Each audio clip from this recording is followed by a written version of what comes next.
Selamat pagi, siang, sore, atau malam kepada Pak Priza selaku dosen pengampu mata kuliah komunikasi kelompok dan teman-teman sekalian. Kali ini saya perwakilan dari kelompok 5, Muhammad Sebani, ingin mempresentasikan hasil diskusi kelompok kami. Berikut adalah nama anggota kelompok kami. Ya, selanjutnya. Pengertian. Dalam proses decision making atau pengambilan keputusan, komunikasi mempunyai dua peran, yaitu komunikasi sebagai saran dalam proses pengambilan keputusan dan juga komunikasi sebagai objek, sesuatu dan hasil dari proses pengambilan keputusan tersebut. Setiap proses pengambilan keputusan merupakan hasil dari pikiran dan nalar manusia. Masuk ke contoh kasus, kelompok kami mengambil contoh kasus terhadap sidang musyawarah masyarakat Himakom. Pada hari Jumat tanggal 9 Juli 2021 diadakan musma atau musyawarah masyarakat Himakom dalam rangka membahas ART Himakom Universitas Pertamina. Pembahasan sendiri ini dilakukan karena masa pengurusan Himakom periode 2021 dan 2022 kan segera berakhir. Musma tersebut diadakan menggunakan media Zoom yang dihadiri oleh mahasiswa komunikasi angkatan 2016 sampai 2021 yang di dalamnya juga terdapat panitia Musma.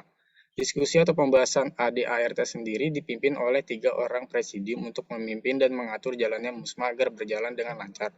Pada saat pembahasan, setiap poin yang ada dalam ADART, presidium menanyakan pendapat forum atau anggota diskusi, serta meminta persetujuan mengenai poin ADART tersebut. Pada Musma juga sering terjadi perbedaan pendapat antara anggota lain menimbulkan perdebatan dan saling tanya jawab mengenai masing-masing pendapat, yang sebelumnya meminta izin kepada presidium sebelum memaparkan pendapatnya, yang kemudian hasil akhir perdebatan tersebut juga meminta pendapat dan persetujuan dari anggota forum atau diskusi yang lain.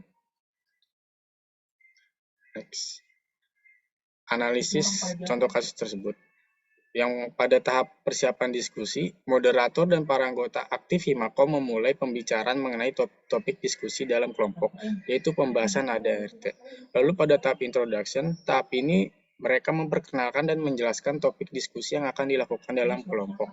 Lalu membuat tujuan. Moderator dan para anggota aktif Himakom menjelaskan atau mendefinisikan tujuan dari setiap poin-poin yang telah dibuat untuk dibahas dalam kelompok.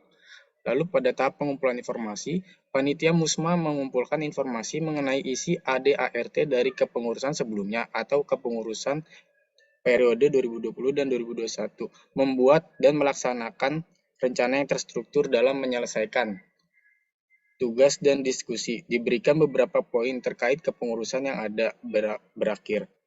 Lalu pada poin penggunaan critical thinking dan skill analisis sebelum mengambil keputusan, membaca kembali poin tersebut agar para audiens atau para partisipan mampu lebih mengerti tentang isinya dan menanyakan pendapat dari para audiens yang ada.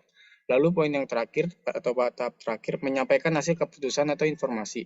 Setelah menanyakan pendapat dan belum ada kritik sama sekali, maka tugas presidium untuk mengesahkan poin tersebut. Poin akan diganti jika audiens memberikan pendapat baru dan semua menyetujuinya. Ya, sekian presentasi dari kelompok kami. Berikut referensi yang kami gunakan. Terima kasih.